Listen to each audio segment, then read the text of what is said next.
It's funny as a balding man, you don't want to do anything when you don't want to accentuate this. You don't want to accentuate this part. You want to like flatten it out, and you can deceive people. You want to pull it back. Up here, you want it pulled back as much as possible, but then you want to like flatten out this part to make it look like you're not balding. Part of me just wants to embrace it. I might just I just might full on shave, go all the way down before I actually start visibly, where people are starting to be like, Bertoff's going bald, before I reach that point, because I don't think, I might be completely oblivious to how I'm perceived to the world, but I don't think people are saying Bertoff's balding yet. I don't know, I could be wrong. So I'm thinking I might just shave it the whole way down. I might just go the whole way down now so people will never know I went bald. Because before I was shaving my head, I had a full head of hair. And then I kept it shaved, so you don't even know if I went bald or not. Why am I insecure about going bald? Because I think it's a reminder of your own mortality. I think part of it is it's a thing you lose, because people think, oh, well, you know you're going to die all the time, but you don't think about the things you slowly lose. That's the problem. I'm not afraid of dying. I've like almost died in car accidents every day on the 405. I'm a horrible driver. That doesn't freak me out. But what freaks people out is the loss of things you used to be able to do and things you used to have. That's what loss is. You're afraid of loss most of the time in life. You're afraid of someone breaking up with you. You're afraid of losing a job. You're afraid of losing a loved one because you have to deal with their loss. You have to deal with the vacancy that they leave in their life. So you're afraid of change, and you're also afraid of the idea that some things will leave you and you will never get them back. Hair is very obvious of that. I think it's also like, as a man, it's like a sign of like it's like a weakness thing. Like an impotency thing? Not impotency in the way of like you can't get hard, but maybe it is a personification of the fact that you're losing dick strength. I don't know. But when you see a bald man, you start like, maybe not me, but you do. There is something there. There is a negative connotation with going bald, I think. So forgive me. I'm sorry if you're bald and you hear this and you're like, that's fucked up, dude. I think that's true. As a person that's going bald, I think that's true. I think I look significantly weaker as a balding man than I did when I was a man with a full head of hair. So when I reach that point, I'm going to shave my head down to the skin entirely. Maybe not to the skin, but like leave a little bit. I have a friend who's probably watching this video who knows who I'm talking about. He goes the whole way down and he looks really good. So I'm gonna get really fucking jacked when I go bald. When I start shaving my head, that is the only option you have.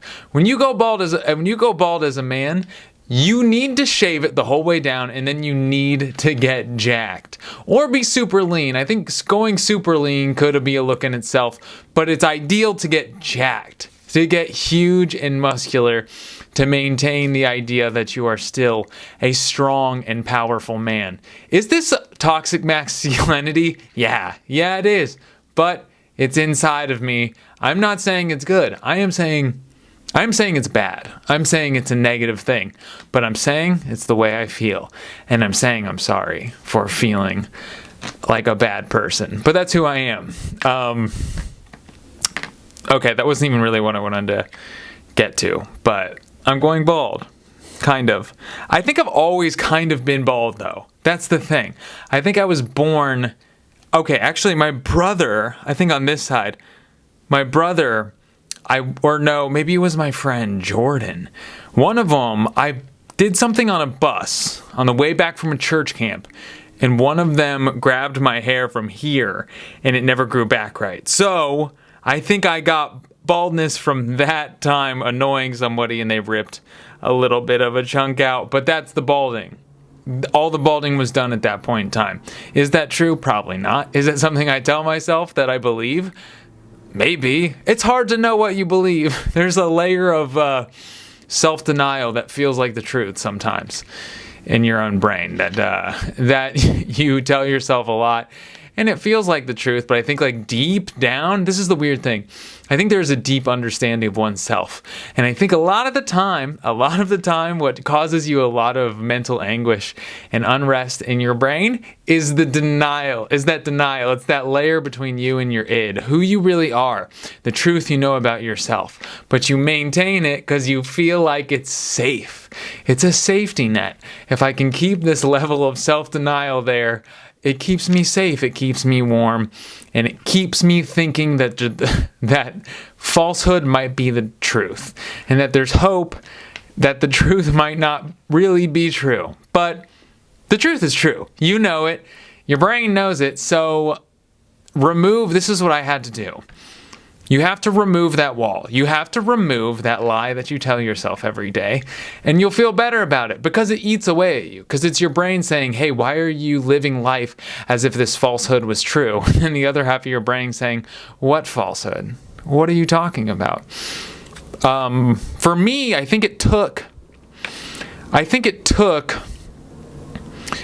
have to be, this is really hard for me, but I will get depressed. I will get sad. I will not even like sad, but I will look at the world in a bleak way once I start living my life letting what other people are doing, thinking, or saying affect the way I feel about myself. Once I start doing that, in my head, there's something that says, hey, you can control how people feel about you. You can control what people do. You can control what people think. You can do it if you just think hard enough, if you just manipulate hard enough, if you're just persuasive enough, you can control people, and that will bring you peace. The truth is that I know underneath is the fact that I can't.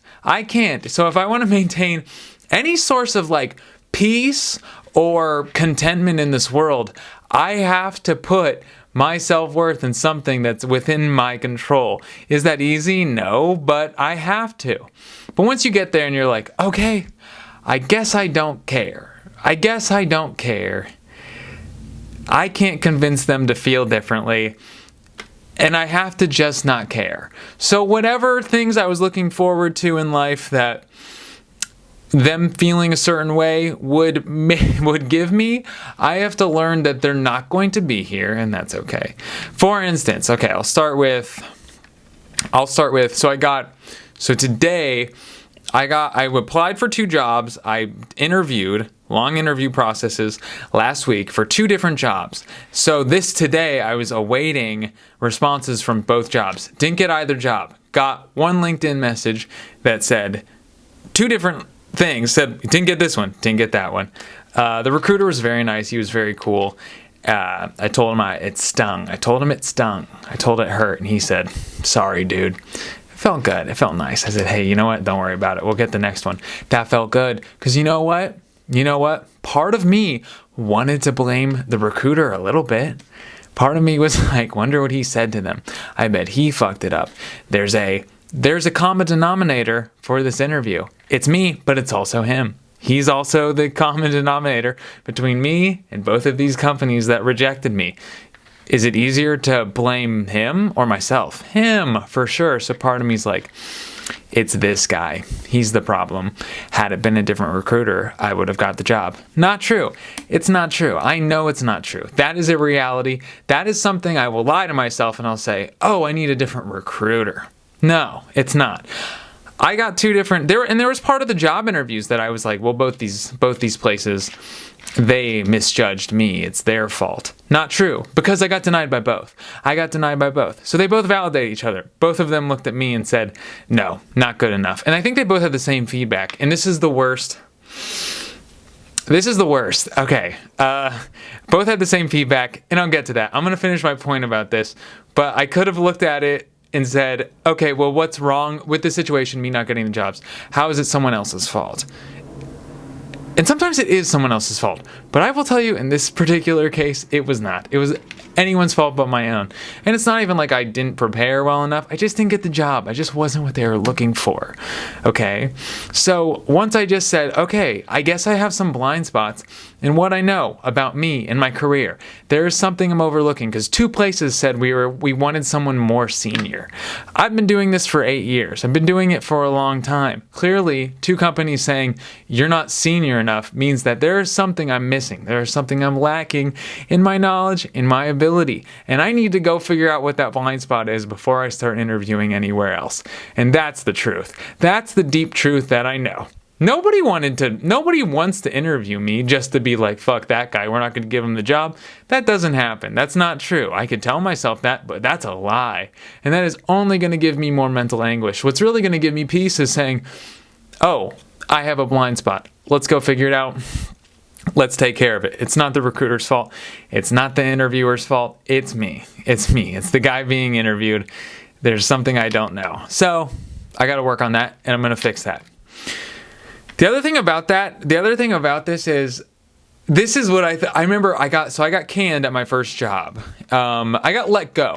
I don't want to say I got canned. It's fun to say you got fired. It's fun to say you got canned. But if I'm being honest, I'm going to turn this. My battery went out.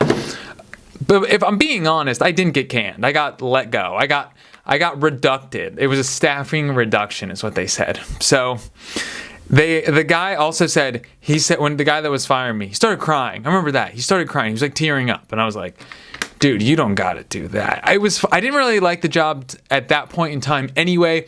I'd kind of done everything I could there. I was getting bored of it. There's better jobs that were probably going to pay me more. And this was the incentive I needed to just go on and move on to something bigger and better. So I'm getting fired and I'm kind of like, whoa, this is it.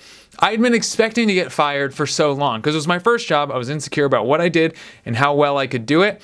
So the whole time, every time I made a mistake, I was always like, this is it, I'm getting fired. And then I didn't get fired for so long that I thought, oh, I guess I don't get fired. And then it happened. I was like, oh shit, it happened. I remember when I was worried about this. It had been so long and I kept worrying about it until eventually you're like, I guess it's not happening. And then it does happening. It does happening. Slow down, take a breath. So anyway, I'm in the room and they're firing me and I'm not that emotionally affected by it. I'm more just kind of like, wow, this is crazy. I'm like getting fired right now. And the guy starts tearing up and I just thought, oh, Jeff, you don't gotta do. Granted, the guy had to fire 20% of the company that day in person to their faces. That can't be fun. That's gotta suck. But he starts like crying. I'm like, dude, save your tears for the other people. I'll be fine. I'm fine. I'm 24. I'm gonna go home and watch Interstellar. I'm gonna finish Interstellar and like not do. And then they say, hey, well, we need you until the end of the week to tie up anything, which is always funny when they tell people that, like, hey, so Friday will be your last day. So we can take care. Like, you're not going to do anything. You're not. If you got canned, I think I did some like due diligence because I wasn't bitter toward the company at all or anything. I'd gotten paid. They gave me my first job. I was nothing but loyal. But rest assured, I wasn't going to do shit. I wasn't going to do anything. I was not going to do any work for them. I think they knew that. I think they were just putting you on payroll until Friday, just in case there is any information or anything. But they understand you're not going to be doing any work. But it was funny to watch the guy cry. I'm like, dude, I don't know if those are performative tears or not. We have a little bit of a relationship, but you don't got to cry for me, Argentina. I do not care. I am fine. I'll be good. Anyway, the thing they said, and I hear this all the time.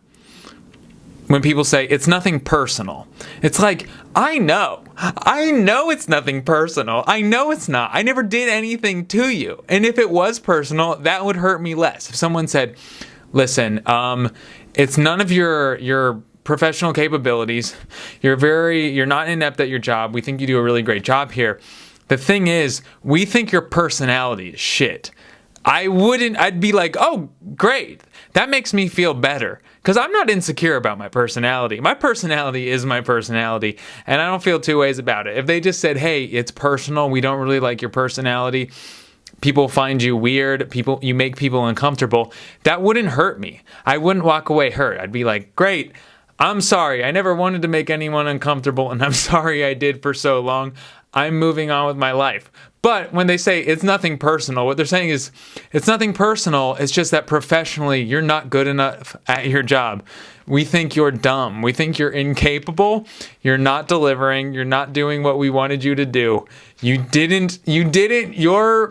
Your best was not good enough. I'm like, tell me it's personal. Tell me that you thought I was going to fuck your wife. Tell me that. Tell me that, oh, I thought maybe you feel threatening to me. You feel, I thought maybe one day at some point in time you might fuck my wife, and that is why I'm firing you. That would make me feel good. I ain't fucking nobody's wife. But am I not great at my job? Am I a little bit insecure about how well and how efficient I am at my job? Yeah. So it's funny they say it's nothing personal, and as a way of being like, feel better about this situation because it's nothing personal. It's nothing personal. I'm like, I wish it was personal. I'm not insecure about my personality. Am I insecure about my abilities? Yeah. Is anyone insecure about their personality? Probably. I don't know. Tell me it's personal. Anyway, I had more, let's see if I can find. One is more conversations with, I remember, okay, so Zach and I were talking, what are people doing? People ask me, okay, you make videos, you've done the podcast, you play guitar, and let's leave it at the podcast. Let's leave it at the videos. Let's leave it at the YouTube channel, the basketball YouTube channel that I do. People will be like, wow, like you do all that. And then this is like the biggest thing. I love this about people. They'll give me this compliment. They're like, wow, you're always like doing something. It's crazy how much you've done. They're like, wow, you just like keep doing stuff. And it's really a nice thing. It feels good to me when they say that, but it is kind of funny because really what they're saying is like, you've been so unsuccessful for so long. I find it so interesting how unsuccessful you've been and how you're still doing it. I can't believe that you haven't just quit doing things because of the sheer amount of things you've done and been unsuccessful at. I can't believe it. So when I hear that, they're paying me a compliment because I think they see that as perseverance, and they think it's interesting and they think it's cool. That's what it is. They think it's interesting and they think it's cool, and more like psychopathic. It's like you're supposed to fail and then just kind of realize that wasn't for you. Anyway, the thing Zach and I were talking about, because he's out doing stand-up every night, or he's doing something, he's editing somebody's podcast, he's getting out there and he's doing things. And we were talking about this, and we're like, well, what is everyone else doing? And this is no judgment, but we're just curious. We're like, what are you doing? You always say, wow, it's cool that you do this. You keep doing this. They're like, why are you doing this? Why are you doing these things? And my question is, what are you doing? There is nothing to do. There is nothing to do with your time. You can only go out to dinner. You can only go to the movies. You can only go to the beach. You can only surf. You can only ride bikes. So much. Don't you have another pursuit? Don't you have something else you want to try to do? Something else you want to try to grow? Some other plan, some other goal, some other type of achievement that you're trying to get to? Some other journey you're trying to create? It's not even that. Just those things, just those small things. Like, what is your journey?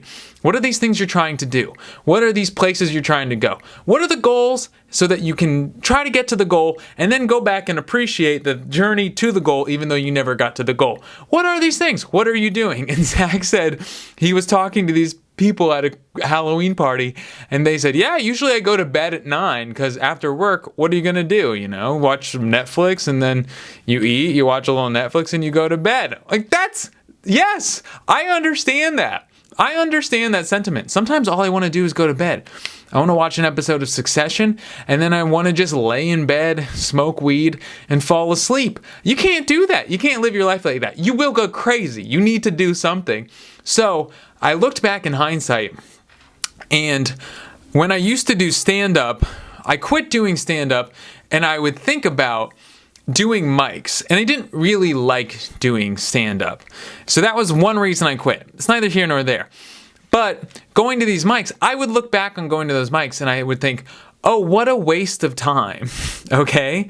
What a waste of time, because what's happening there? You should be doing a YouTube video that someone will actually see. Because these mics, nobody would really come to them other than other comedians. The other comedians would go outside and smoke.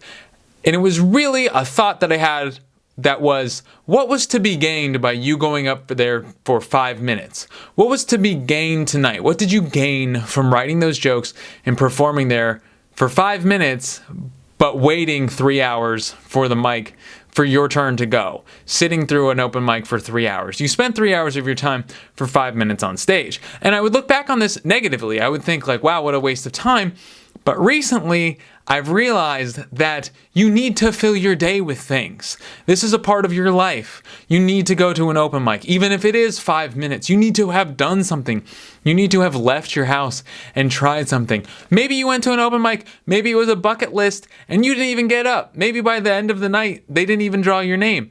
Maybe you didn't even get up, but you still went out and you did something. Obviously, don't do this every night. Don't waste your time every night, but you still got out. You still filled your day with stuff. My point being is life is long. There are a lot of slots. There are a lot of slots throughout the day. There are tons of slots throughout the day that you need, of like hour blocks that you need to fill. Fill it with something, fill it with a journey, fill it with anything. Fill it with an experience. I watched this video. It was a Louis C.K. video.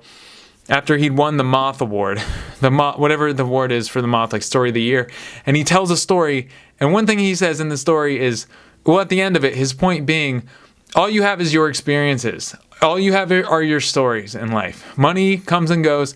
All you have are your stories. You fill your life with that, and they are yours. They are only yours. Everything you experience is entirely yours. Maybe you were there with another person, but their experience was different than yours. They perceived the situation different than you did. They were at a different angle. So all you really have are your stories. All you really have are your journeys. So sometimes when you think, what's the point? What's the point of going to that open mic? Even if you're not a performer, you got nothing to do. You've already done everything you wanted for the day. You know you're not going to work on any other side projects. Maybe you don't have any other side projects. Go to that open mic. It may inspire something in you, especially if you're depressed. If you're very depressed and you don't really have the energy to do anything, nothing inspires you, you're not feeling particularly passionate about anything, go do something. Go waste some time. Go out and go waste some time somewhere.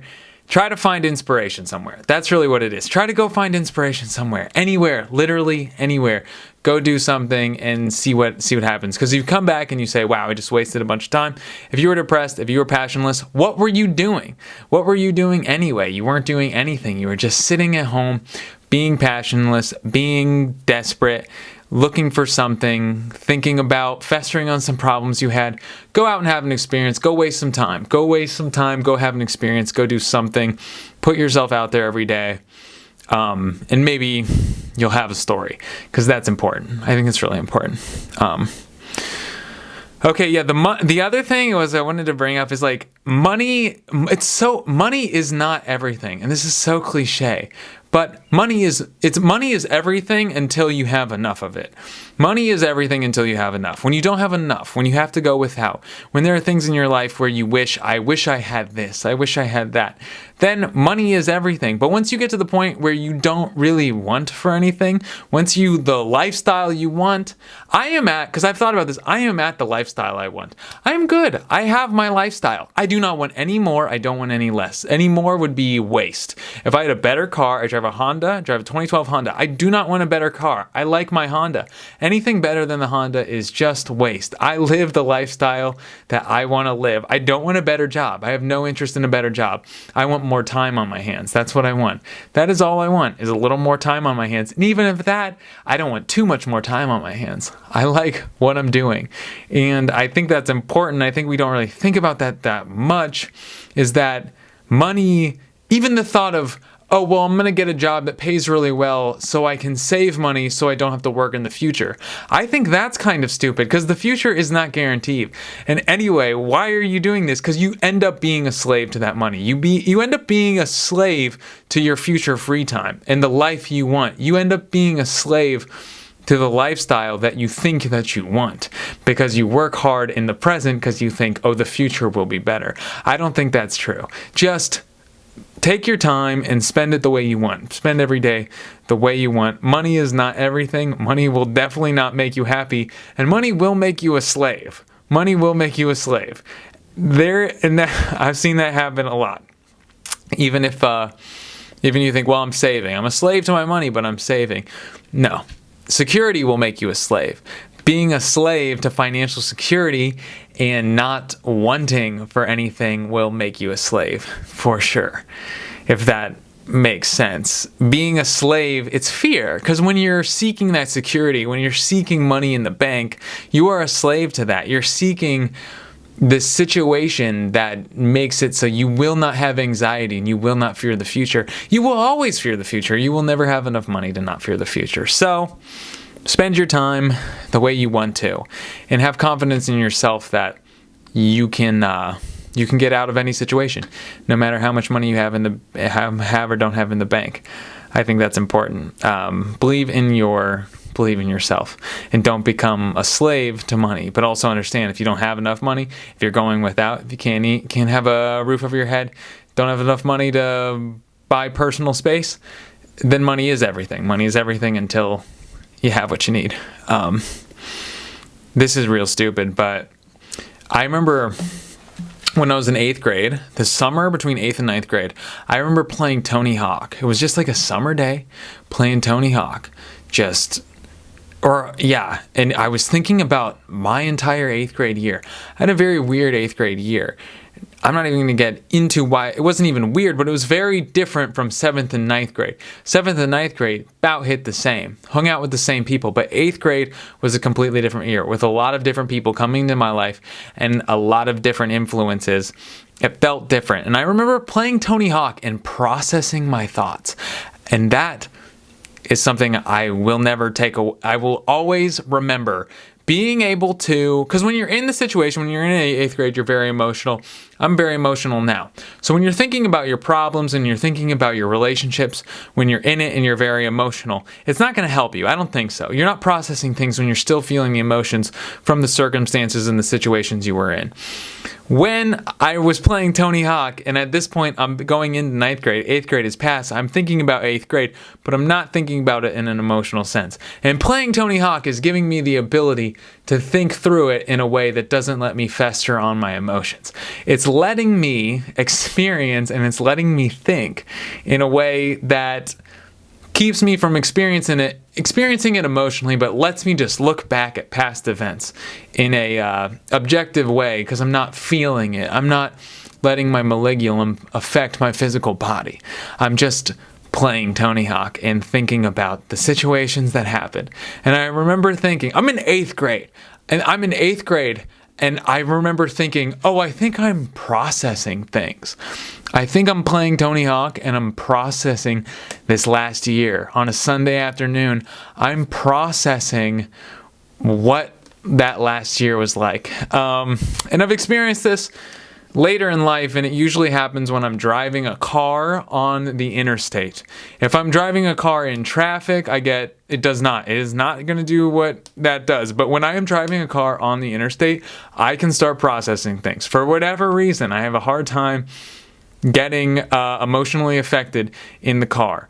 But when I start driving a car on the freeway and I start going fast and I'm seeing the same for whatever reason, my what is the thing that is my motor skills, my hand-eye coordination, and same thing, driving a car, Tony Hawk, same whatever, that needing to be focused on something else and letting whatever part of your brain doesn't need to be focused on driving just go, or playing Tony Hawk just go, is really helpful. So when you do find that thing that lets your brain just kind of run wild and figure out what everything meant to you, each individual event, and look at it objectively, let it do that.